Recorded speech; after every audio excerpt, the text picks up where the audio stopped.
have you ever noticed that fantasy readers can read the exact same book and call it completely different genres? One person says it's romantasy, another insists it's political fantasy, someone else calls it grimdark, and before long, people aren't talking about the book anymore. They're arguing about labels and I think it's an important topic. First, I don't actually think fantasy readers disagree about genres nearly as often as they disagree about the questions they're asking. As a historian who writes fantasy, I've become fascinated by this because genre labels aren't just marketing terms. They shape expectations. They tell readers what kind of experience they're about to have.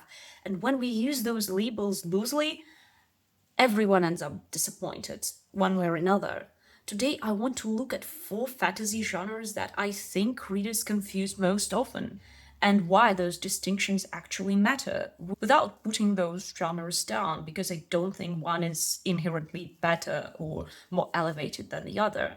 First, of course, we'll start with romantasy because it's not just fantasy with a romance in it.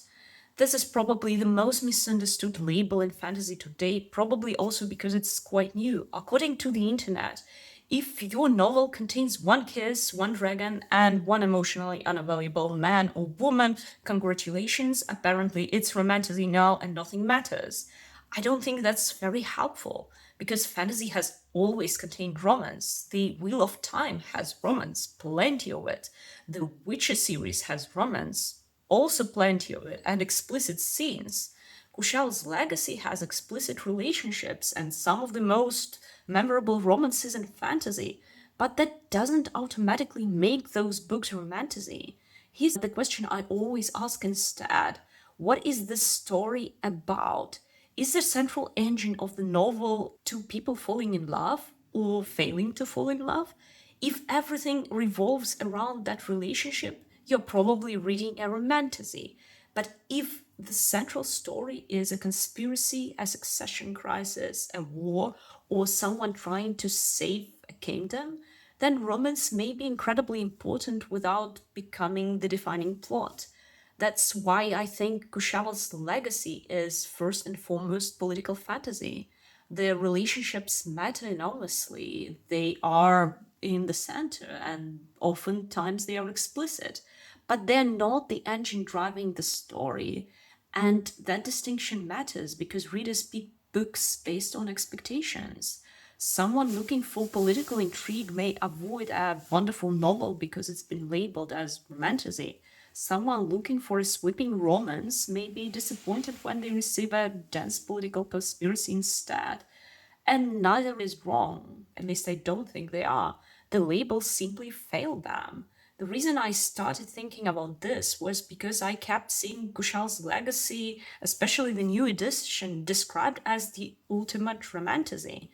Every time I saw that recommendation, I thought, that's not the book people are about to get. It's one of my favorite fantasies, but it is because it does have a lot of politics, and that's the main thing. Romantasy is not a label to describe it. And that's why I think it's really important to keep this distinction in mind. And the same goes for historical fantasy. This one probably bothers the historian and me more than any other. I've seen countless readers describe books inspired by Imperial China, Renaissance Italy, or Eastern Europe as historical fantasy. And they're usually not.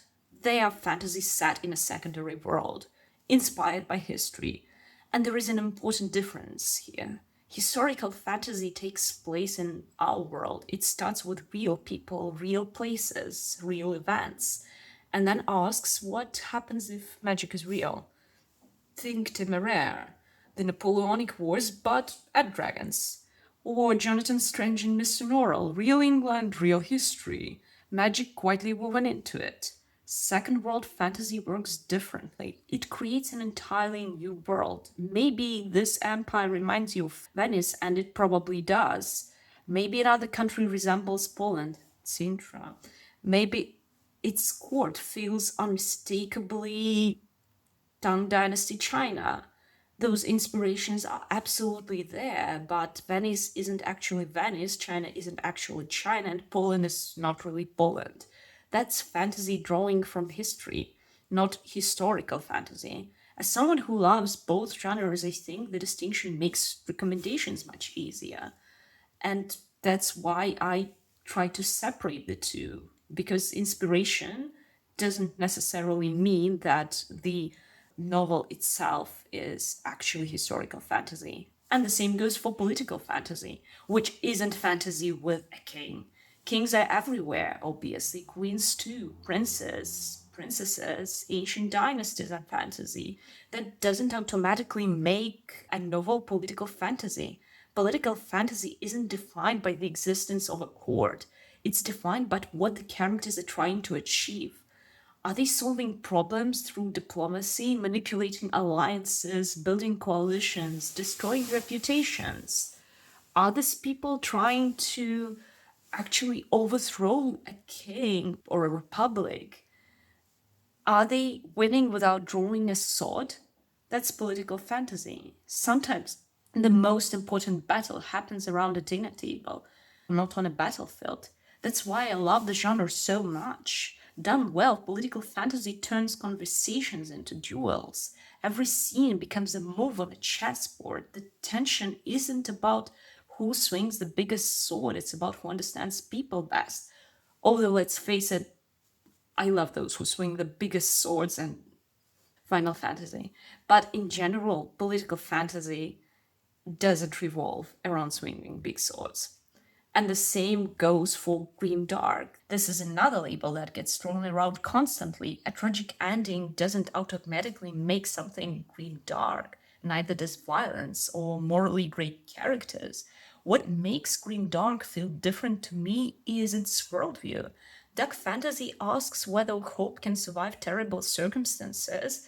Grimdark often asks whether hope was ever enough in the first place. Power doesn't reveal in grimdark, it corrupts unmistakably, and justice doesn't win. Good intentions carry consequences. The world itself feels fundamentally hostile to the characters.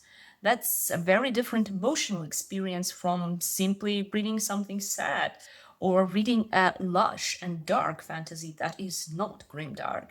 Again, neither approach is inherently better. They're trying to achieve different things. And that's exactly why distinctions matter here. That's why if you recommend someone to read Berserk, you are probably setting them up for failure if all they read is cozy fantasy. So why do we care about the genre so much? Because we are often describing different parts of the same book. Some readers describe the setting, others describe the emotional experience, and yet some concentrate on the central plot or just focus on marketing. And none of those are completely wrong. They're simply answering different questions. For me, the most useful genre labels answer one question above all. What is the story fundamentally trying to do? Because that's what helps readers find the books they actually love and not be disappointed. So, before recommending a book or writing a book or reading a book, this is something I try to keep in mind. Whether this book blends genres, defines them, or simply tries to play with them. Because, of course, we can blend these genres, but still, expectations are important, and it's not wrong for someone to have them or to want to read a romantasy with a specifically romantic plot, a political fantasy that has a sweeping court intrigue in the middle of the story. And that's why I think that defining genres matters. What do you think? Also, I have no idea what I'm doing on YouTube. I'm just trying it out. And if you're interested, you can always subscribe. I'm Teodora. I write and think about dark fantasy, history, and obsession.